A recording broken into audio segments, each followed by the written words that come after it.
Hello friends, आज मी इथे तुम्हाला अळूवडीची रेसिपी दाखवणार आहे. अगदी बेसिक इन्ग्रेडियंट्समध्ये, कमीत कमी इन्ग्रेडियंट्समध्ये. सो सुरू करूया.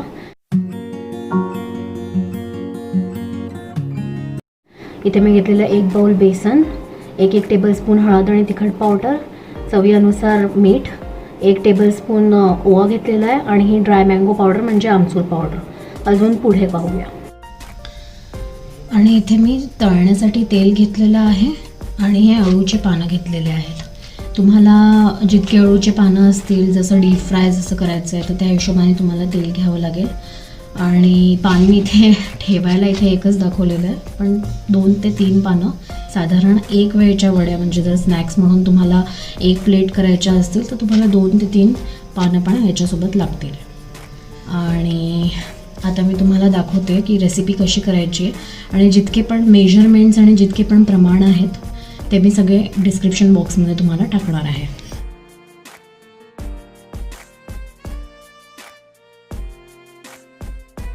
आता मी तुम्हाला दाखवते की जितके पण इन्ग्रेडियंट्स मी घेतलेले होते ते सगळे मी एका बाउलमध्ये मिक्स केलेले आहेत. सो हे आपण बाजूला ठेवून घेऊ. आणि हे सगळे इन्ग्रेडियंट्स मी याच्यात ठेवून घेतले आहेत. घेतले आहे त्याच्यात मी आमचूर पावडर, मीठ, लाल तिखट, हळद आणि त्याच्यानंतर बेसन टाकलेलं आहे आणि थोडासा ओवा ॲड केलेला आहे. जे मी तुम्हाला दाखवलं होतं मिक्सचर तेच सगळं याच्यात टाकलं आहे. आता मी काय करणार आहे, आता याच्यात पाणी टाकून याला छान भिजवून घेणार आहे, पातळसर, जसं आपण भज्यासाठी भिजवतो तसंच.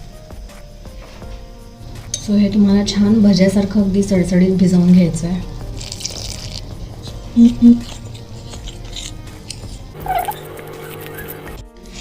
सो आता तुम्ही पाहिलं की आपण हे छान भिजवून घेतलेलं आहे.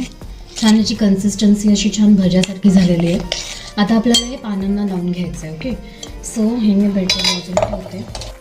सो या ठिकाणी मी या पानांचे देठं काढून घेतलेले आहेत आणि यांना छान रोल केलेलं आहे, म्हणजे लाटण्याने छान रोल केलेलं आहे, त्याच्यामुळे ते स्ट्रेट होऊन जातात. आणि रोल केल्यानंतर मी याच्यावर बॅटर अप्लाय केलं आहे. नेहमी बॅटर या साईडला लावायचं, या साईडला लावायचं नाही, कारण या साईडला थोडीशी ही साईड वॅक्सी असते आणि या साईडला लावायचं. आणि याच्यावर बॅटर लावलं या साईडला अलगदपणे की दुसरी लीफ अशी ठेवायची. त्याचप्रमाणे मी हे लावून घेतलेलं आहे. आता मी तुम्हाला सांगते की ते रोल कसं करायचं आहे. सो हे एक झालं आणि हे दुसरी फोल्ड झाली आणि आता तुम्हाला हे रोल करणं स्टार्ट करायचं आहे. सो इथे रोल करताना पण मध्ये मध्ये हे छान लावून घ्यायचं आहे आपलं बॅटर जे आहे ते उरलेलं.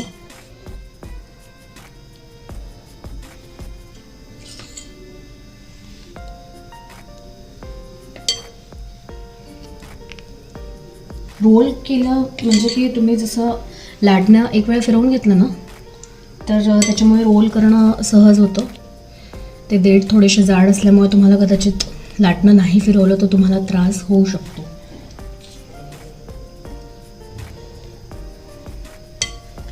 सो या ठिकाणी मी हे रोल करून घेतलेलं आहे.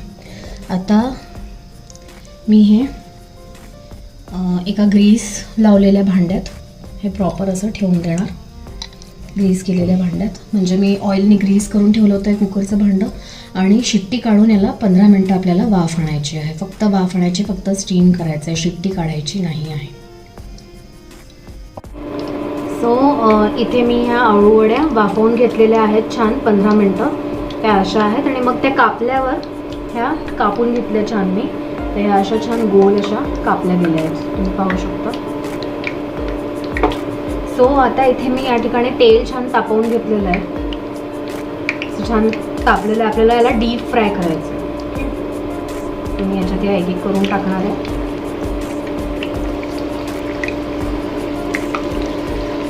या छान खुसखुशीत खमंग भाजून घ्यायच्या आहे, म्हणजे तळून घ्यायच्या आहे मी. छान तळल्यावर या छान कुरकुरीत होतात, अशा कुरकुरीत होईपर्यंत. पण जळू नाही द्यायचे, याचं लक्ष ठेवायचं. छान तळून घ्यायचे आपल्याला.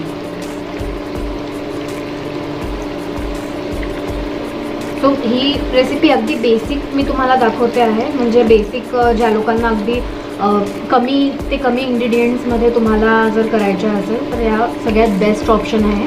काही लोक याच्यात चिंचेचा कोळ वगैरे पण घालतात करतानाच बॅटरमध्ये, पण मी तो घातलेला नाही आहे. मी साधी आमचूर पावडर घातलेली आहे. आणि अशा पण तुम्ही करून बघा, हे छान होतं.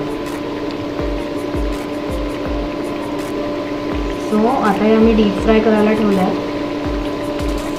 ह्या एक 5 ते 6 मिनटात छान तांबूस रंगाच्या होतील. थोड्याशा गोल्डन रंगाच्या झाल्या की समजायचं त्या छान कुरकुरीत झालेल्या आहेत. जास्त ब्राऊन होता कामा नये. आणि मग ते तुम्ही सॉससोबत किंवा चटणीसोबत सर्व करू शकता. सो आता तुम्ही इथे पाहू शकता छान गोल्डन ब्राऊन कलरच्या झालेल्या आहेत. तो आता या काढून घ्यायच्या प्लेटमध्ये. तो या माझ्या छान गोल्डन ब्राऊन झालेल्या आहेत, खमंग अगदी खुसखुशीत तुम्ही बघू शकता. आणि या आता सर्व करायला तयार आहेत. या तुम्ही चटणी किंवा सॉससोबत खाऊ शकता. सो मान्सूनच्या या वेळी खूप छान लागतात आणि प्लीज ट्राय करा तुम्ही. थँक्यू. तुम्हाला जर माझी रेसिपी आवडली असेल तर प्लीज बेल आयकॉनवर क्लिक करा आणि माझं चॅनल सबस्क्राईब करा कुकिंग कल्चर.